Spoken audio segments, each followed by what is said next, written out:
ક્યારે વિચાર્યું છે કે પૃથ્વી પર જ જીવન કેમ શક્ય બન્યું? કારણ કે આપણી પાસે છે એક અદૃશ્ય જાદુઈ કવચ. જ્ઞાન વૃક્ષ પર તમારા સૌનું સ્વાગત છે. આજે આપણે આ જ કવચ એટલે કે આપણા વાતાવરણના એક સ્તરને ખોલીને જોવાના છીએ. અને હા, સ્પર્ધાત્મક પરીક્ષાઓ માટે આ ટોપિક કેટલો મહત્વનો છે એ તો કહેવાની જરૂર જ નથી, ખરું ને? પણ ચાલો આપણી સફર શરૂ કરીએ એ પહેલાં એક નાનકડો સવાલ. રાત્રે આકાશમાં આપેલો ચમકતો લીસોટો દેખાય છે ને, જેને આપણે ખરતો તારો કહીએ છીએ ને, એ ખરેખર શું છે? શું એ સાચે કોઈ તારો છે જે ખરી રહ્યો છે? વેલ, એ ક્યાંથી આવે છે ને કેમ આંખના પલકારામાં ગાયબ થઈ જાય છે? આ રહસ્યનો જવાબ આપણી આજની ચર્ચામાં જ છે. તો જોડાયેલા રહેજો. તો સૌથી પહેલાં તો એ સમજીએ કે આ વાતાવરણ છે શું. એકદમ સાદી ભાષામાં કહું ને તો એ પૃથ્વીની ચારે બાજુ લપેટાયેલો એક ગેસનો ધાબળો છે. અને પૃથ્વીના ગુરુત્વાકર્ષણને કારણે આ ધાબળો ક્યાંય જતો નથી, આપણી સાથે જ રહે છે. હવે આ ધાબળો બે મોટા કામ કરે છે. એક, સૂર્યના ખતરનાક કિરણોથી આપણને બચાવે છે, અને બીજું, પૃથ્વીને એટલી ગરમ રાખે છે કે આપણે અહીં જીવી શકીએ. એકદમ પરફેક્ટ કવચ. તો ચાલો હવે આ ધાબળાની અંદર શું છે એ જોઈએ. એટલે કે જે હવામાં આપણે શ્વાસ લઈએ છીએ એ હકીકતમાં બની છે શેની? એની રેસિપીમાં કયા કયા ઘટકો છે? ચાલો જાણીએ. જુઓ, આપણી હવાની રેસિપીમાં આમ તો ઘણા ઘટકો છે, પણ 3 મુખ્ય છે. સૌથી મોટો હિસ્સો તમે જોઈ શકો છો, લગભગ 78% એ નાઇટ્રોજન છે. એ પછી આવે છે આપણો પ્રાણવાયુ ઓક્સિજન, જે લગભગ 21% છે, અને પછી લગભગ 1% એટલે કે 0.9% આર્ગોન છે. હા, આ ત્રણેય આંકડા 78, 21 અને 0.9 પરીક્ષા માટે ગોખી જ લેજો, ખૂબ જ મહત્વના છે. પણ વાર્તા અહીં પૂરી નથી થતી. આ રેસિપીમાં માત્ર ગેસ નથી, 2 એવા હીરો પણ છે જે દેખાતા નથી પણ કામ બહુ મોટા કરે છે. પહેલી છે પાણીની વરાળ. એના વગર ન તો વાદળ બને ન વરસાદ આવે. અને બીજા છે ધૂળના નાના નાના રચકણો. તમને ખબર છે, એમના કારણે જ આકાશ આપણને વાદળી દેખાય છે અને સવાર સાંજ સૂરજ લાલ કેસરી રંગનો દેખાય છે. છે ને કમાલની વાત? હવે સ્ક્રીન પર દેખાતા આ આંકડા પર ખાસ ધ્યાન આપો. 0.036%. કેટલો નાનો આંકડો છે નહીં? પણ હું તમને કહું, આ પૃથ્વી પર જીવન માટે સૌથી શક્તિશાળી આંકડાઓમાંથી એક છે. આ છે કાર્બન ડાયોક્સાઇડનું પ્રમાણ. આટલો નાનો હોવા છતાં આ CO2 છે ને, એ પૃથ્વીના એસીના થર્મોસ્ટેટ જેવું કામ કરે છે. એ શું કરે? સૂરજની ગરમીને અંદર તો આવવા દે, પણ જ્યારે ગરમી પાછી જવાની કોશિશ કરે ત્યારે એને પકડી રાખે છે, એક ગરમ ધાબળાની જેમ. આને જ આપણે કહીએ છીએ ગ્રીનહાઉસ અસર. જો આટલો આમ તો CO2 ન હોત તો આપણી પૃથ્વી બરફનો ઠંડોગાર ગોળો હોત. આપણે અહીં હોત જ નહીં. ઓકે, તો હવે આપણને હવા શેની બનેલી છે એ ખબર પડી ગઈ. તો ચાલો હવે આજના સૌથી રોમાંચક ભાગ તરફ જઈએ.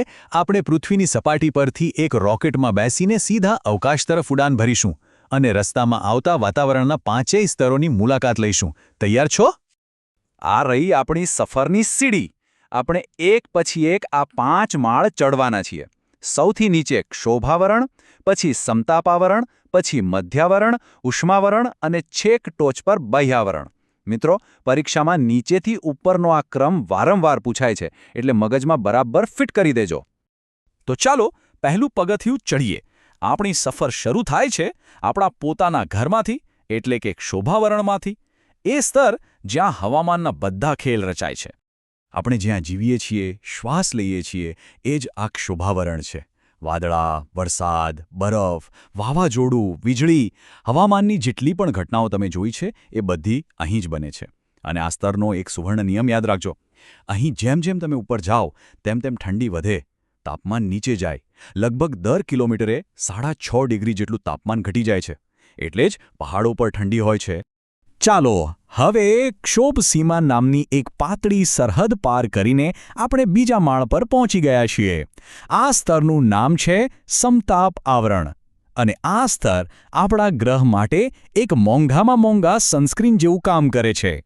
આ સ્તરની ખાસિયત શું છે? એની સૌથી મોટી ઓળખ છે આપણો રક્ષક ઓઝોન સ્તર.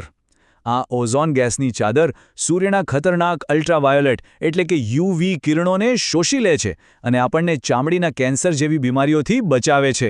અહીં કોઈ વાદળ નથી, કોઈ તોફાન નથી, એકદમ શાંત વાતાવરણ. એટલે જ બધા જેટ વિમાનો અહીં ઉડવાનું પસંદ કરે છે, જેથી મુસાફરી એકદમ સ્મૂધ રહે. પણ અહીં એક મોટો ટ્વિસ્ટ છે. આપણે નીચે શું જોયું કે ઉપર જતાં તાપમાન ઘટે, પણ અહીં સમતાપ આવરણમાં ઊંધું છે. અહીં જેમ જેમ ઉપર જાઓ તાપમાન વધે છે. હવે સવાલ એ છે કે આવું કેમ? કારણ સિમ્પલ છે. પેલું ઓઝોન સ્તર છે ને, એ સૂર્યના યુવી કિરણોને શોષે છે અને એ પ્રક્રિયામાં ગરમી છૂટી પડે છે, જેનાથી આખું સ્તર ગરમ થાય છે. યાદ રાખજો, આ બહુ મોટો તફાવત છે. સારું, હવે આપણી સફર પહોંચી છે ત્રીજા માળે, મધ્યાવરણમાં. આ છે આપણું સ્પેસ શિલ્ડ. અને અહીં આપણને આપણા પહેલા સવાલનો જવાબ મળે છે. યાદ છે મેં પૂછ્યું હતું ખરતા તારા વિશે? તો સાંભળો, એ કોઈ તારા નથી. એ અવકાશમાંથી પૃથ્વી તરફ આવતા પથ્થર એટલે કે ઉલ્કાઓ છે. જેવી એ આ મધ્યાવરણમાં પ્રવેશે છે, હવાની સાથે એટલા જોરથી ઘસાય છે કે સળગી ઉઠે છે. અને એ સળગતો પથ્થર જ આપણને ખરતા તારા તરીકે દેખાય છે. તો હવે ખબર પડી ને? આ સ્તર વિશે એક ફેક્ટ ખાસ નોંધી લેજો. મધ્યાવરણ આપણા વાતાવરણનું સૌથી ઠંડુ સ્થળ છે, સૌથી કોલ્ડેસ્ટ. અહીં તાપમાન -100 ડિગ્રી સેલ્સિયસ સુધી પહોંચી જાય છે. વિચાર કરો, કેટલું ઠંડુ હશે? ચાલો હવે ચોથા માળે જઈએ, ઉષ્માવરણ. નામ પરથી જ લાગે છે કે અહીં ગરમી હશે. અને હા, આ સ્તર આપણા કોમ્યુનિકેશન માટે એટલે કે રેડિયો અને ટીવી માટે ખૂબ જ અગત્યનું છે. આ સ્તરનો એક ભાગ આયનાવરણ તરીકે પણ ઓળખાય છે. કેમ? કારણ કે અહીં સૂર્યની શક્તિશાળી ઊર્જાને લીધે ગેસના કણોમાં ઇલેક્ટ્રિક ચાર્જ આવી જાય છે. અને આ જ ચાર્જ થયેલા કણો આપણા માટે કામના છે. પૃથ્વી પરથી આપણે જે રેડિયો સિગ્નલ મોકલીએ એ આ સ્તર સાથે અથડાઈને અરીસાની જેમ પાછા પૃથ્વી પર આવે છે. એટલે જ આપણે રેડિયો સાંભળી શકીએ છીએ. અને હા, પેલી ખૂબસૂરત નોર્ધન લાઇટ્સ એટલે કે અરોરા એ પણ અહીં જોવા મળે છે. અને અંતે આપણી સફરનો છેલ્લો પડાવ, વાતાવરણનો સૌથી ઉપરનો માળ, છેક ટોપ ફ્લોર, બાહ્યાવરણ. આ છે આપણા વાતાવરણની છેલ્લી સરહદ. આ પછી સીધું અનંત અવકાશ. અહીં હવા એટલી બધી પાતળી છે કે લગભગ છે જ નહીં એમ કહી શકાય. બસ હાઇડ્રોજન અને હિલિયમ જેવા સૌથી હલકા ગેસના થોડા કણો અહીં તહીં તરતા હોય છે. અને ધીમે ધીમે આ સ્તર સ્પેસના શૂન્યાવકાશમાં ભળી જાય છે. ચાલો આખી સફરનું એક ક્વિક રિવિઝન કરી લઈએ, ખાસ કરીને તાપમાનનો. આ ઝિગ-ઝેગ પેટર્ન જુઓ. સૌથી નીચે ક્ષોભાવરણમાં તાપમાન ઘટ્યું, પછી સમતાપ આવરણમાં વધ્યું, પછી મધ્યાવરણમાં પાછું ઘટ્યું અને છેલ્લે ઉષ્માવરણમાં ફરીથી વધ્યું. તો પેટર્ન શું બની? ઘટે, વધે, ઘટે, વધે. આ પેટર્ન પરીક્ષા માટે મોસ્ટ આઈએમપી છે, બરાબર યાદ રાખજો. અને આ રહ્યું તમારું ફાઇનલ ચીટ શીટ. એકદમ ટૂંકમાં, ક્ષોભાવરણ એટલે હવામાન, સમતાપાવરણ એટલે ઓઝોન અને વિમાન, મધ્યાવરણ એટલે ઘટતા તારા એટલે કે ઉલ્કા, ઉષ્માવરણ એટલે રેડિયો કમ્યુનિકેશન અને બાહ્યાવરણ એટલે સ્પેસનો ગેટવે. બસ આટલું યાદ રાખી લો એટલે ઘણું. આનો એક સ્ક્રીનશોટ પાડી લેજો, છેલ્લી ઘડીના રિવિઝન માટે બેસ્ટ છે. તો આપણે જોયું કે આપણું વાતાવરણ કેટલું અદ્ભુત અને નાજુક સંતુલન ધરાવે છે. પણ જતાં પહેલાં એક સવાલ સાથે તમને છોડી જાઉં છું. આપણે વાત કરી કે માત્ર 0.036% કાર્બન ડાયોક્સાઇડ પૃથ્વીને જીવવા લાયક ગરમ રાખે છે.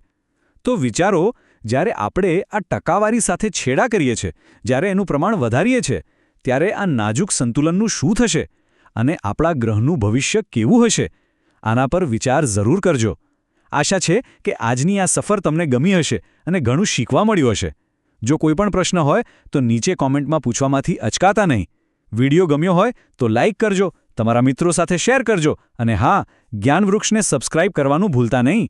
આપણે ફરી મળીશું એક નવા જ્ઞાનવર્ધક વિષય સાથે. ત્યાં સુધી વાંચતા રહો, શીખતા રહો. જય હિન્દ.